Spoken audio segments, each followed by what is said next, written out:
In every age, heaven whispers through chosen souls, unlikely messengers whose lives echo eternal truths louder than sermons ever could. Their voices rise not from marble pulpits, but from dorm rooms, prayer corners, and laptop screens. And in our time, our noisy, divided, disoriented time, the voices of two young men have pierced through the static. One a saint in sneakers, the other a speaker in a suit, separated by continents, different in mission, united in urgency. This is the story of Saint Carlo Acutis and Charlie Kirk, and perhaps of a prophecy unfolding before our eyes. Born in London in 1991 but raised in Milan, Carlo Acutis was an ordinary teenager with an extraordinary hunger for the divine. While others his age were fixated on social media trends, Carlo's gaze was fixed on the Eucharist. He called it his highway to heaven. With a heart on fire for the Blessed Sacrament, Carlo embarked on a digital mission.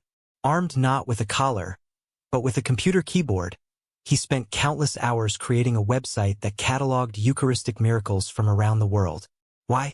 So that anyone, especially young people, scrolling through screens might stumble upon something eternal.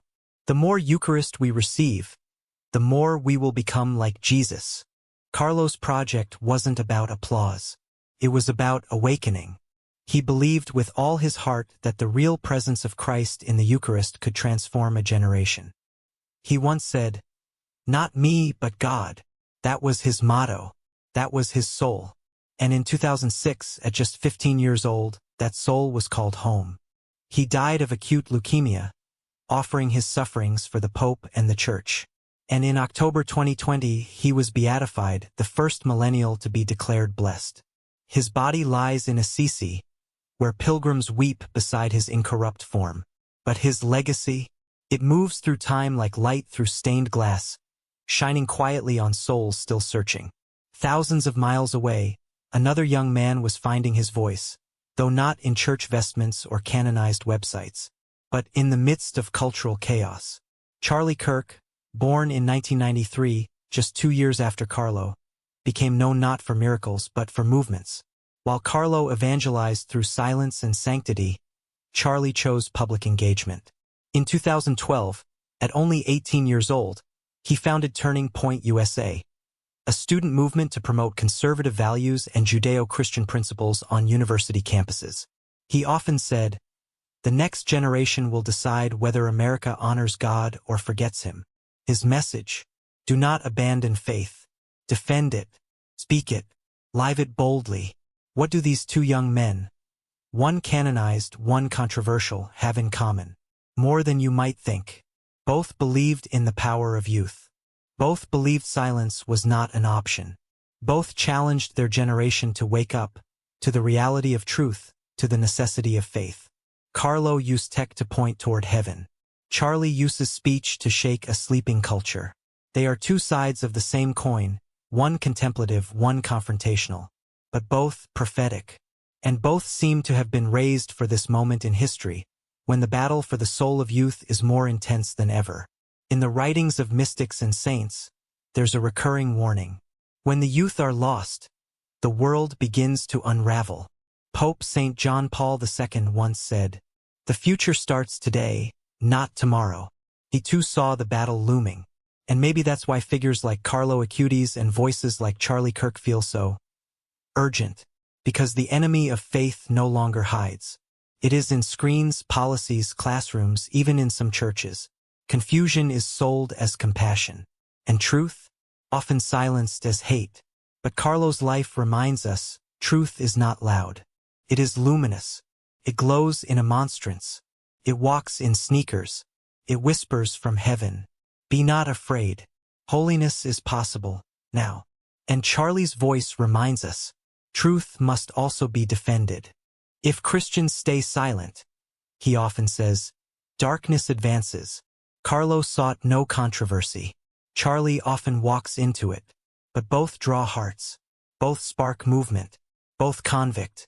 Carlo never sought political engagement. But his spiritual clarity challenged a generation addicted to superficiality. Charlie may speak on policies, but his heart beats for revival. He urges churches to rise, not retreat, to raise strong men and holy women who speak the gospel without apology. Are these parallel missions part of a divine pattern? There's a question circulating quietly in spiritual circles. Could there be a prophecy connecting these two? Some suggest Carlo's mission, rooted in digital evangelization and Eucharistic revival, has paved the way for a broader spiritual awakening among the youth, and that voices like Charlie's, though operating in a more cultural arena, are part of the same divine strategy to reclaim this generation before it's too late. One reaches hearts, the other rallies minds.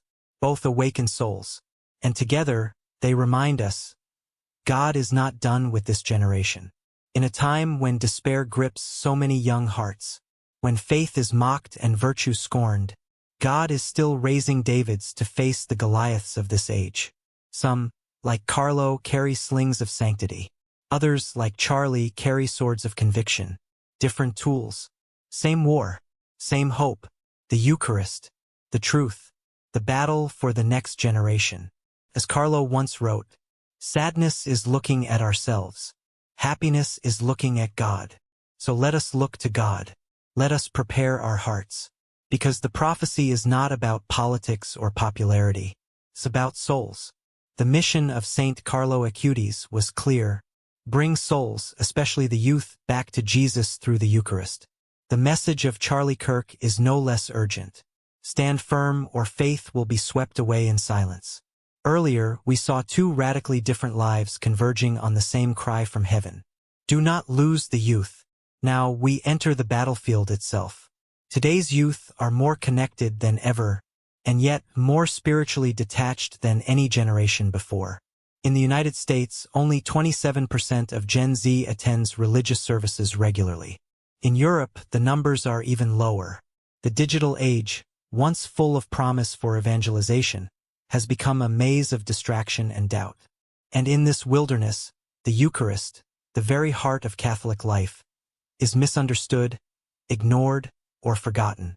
A 2019 Pew study revealed a stunning reality. 69% of U.S. Catholics no longer believe in the real presence of Christ in the Eucharist. This is not just a crisis of catechesis. This is a crisis of identity. Carlo Acutis knew this. He saw it happening in his own generation. He once said, "They have the sun in their hands but do not see it." The sun was the Eucharist. Saint Carlo's answer to this crisis was presence. He brought Christ back into focus, miracle by miracle, website by website. He showed that you didn't need to wear robes or stand behind a pulpit to be a missionary. A teenager with a laptop could awaken millions. Charlie Kirk's battlefield is louder, more contentious.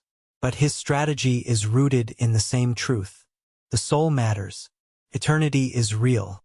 And silence is deadly. He challenges young people to be unashamed of their beliefs, even when schools, friends, and media call them foolish. If Christians retreat from the public square, he says, then we hand the next generation over to confusion. While Carlo offered adoration, Charlie offers activation.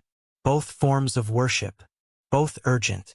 There's a reason the lives of Carlo and Charlie resonate with different groups. One invites us into silence. The other calls us to speak up. But both are answering the same war cry.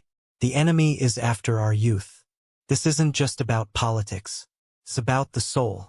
The cultural battles raging today, on identity, family, gender, and truth, are not random. They are spiritual. St. Paul warned us in Ephesians 6. Our struggle is not against flesh and blood, but against principalities and powers. Charlie reminds his audience of this daily. We are not just in a culture war. We are in a spiritual war. And Carlo?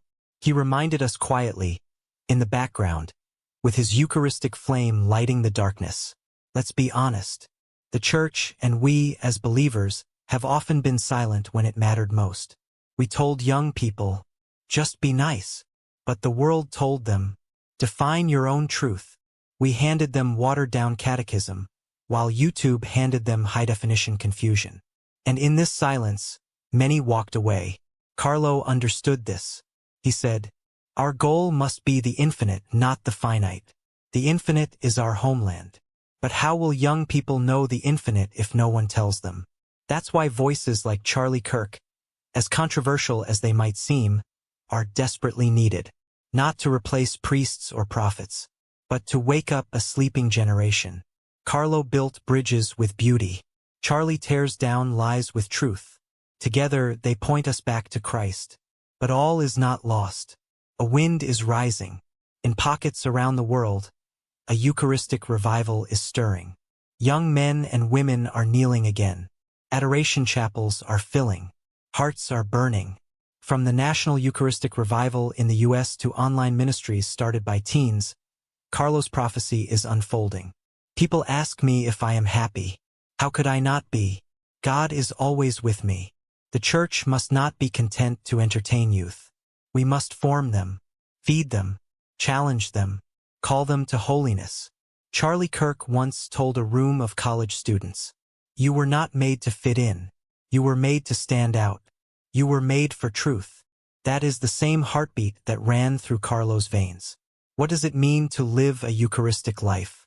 For Carlo, it meant attending daily Mass, loving the poor, standing up for kids with disabilities, and smiling at everyone, even when he was dying. For Charlie, it means calling out compromise, equipping churches, and reminding the world that God belongs in every room, not just sacred ones. Neither man waited for permission to make a difference. They simply believed, and they acted. And isn't that what prophecy is? Not predicting the future, but preparing for it. Proclaiming truth before the world is ready to hear it. Now, the question turns to you, the viewer. What will you do with what you've heard? Will you remain comfortable, silent, distracted? Or will you, like Carlo, kneel before the Eucharist and say yes? Will you, like Charlie, stand before culture and say no? No to lies, no to fear, no to surrender. Because the prophecy isn't just about Carlo or Charlie. It's about you, your family, your church, your children. If we don't reclaim the youth, the enemy will. If we don't lift high the Eucharist, the world will forget what love looks like. If we don't speak, darkness will. Saints don't belong to the past. They are the future. And perhaps this future includes a rising generation, inspired by Carlo's purity, strengthened by Charlie's courage, and driven by a love for the truth that does not bend. The prophecy is not fiction. It is unfolding, slowly, quietly, but unmistakably. And in part 3, we'll see what this means for the global church, and how a coming revival might begin not in Rome or Washington, but in the hearts of ordinary believers like you. For now, remember, sadness is looking at ourselves. Happiness is looking at God. Carlo Acutis, look to God. There are moments in history when the Holy Spirit moves, not with noise, but with holy stillness. A whisper becomes a wind, a spark becomes a fire, and the hearts of the youth begin to burn again. In every age of decline, God raises up a remnant. In this age, loud, distracted, confused, the prophecy is clear. Return to the Eucharist. Return to truth. Return to God. Saint Carlo Acutis walked quietly ahead of us. Charlie Kirk shouts to awaken us. Now the journey is ours to continue. Across the world, something sacred is stirring. In the United States, a national Eucharistic revival has been declared, not to host another conference, but to call the Church back to its source. Parishes are opening adoration chapels again. Catechesis is deepening. Families are gathering around the altar, not just the dinner table. Young people who were once thought lost to secularism are finding their way home, not through gimmicks, but through the real presence of Christ. And in all of this, the memory of Carlo Acutis rises like incense.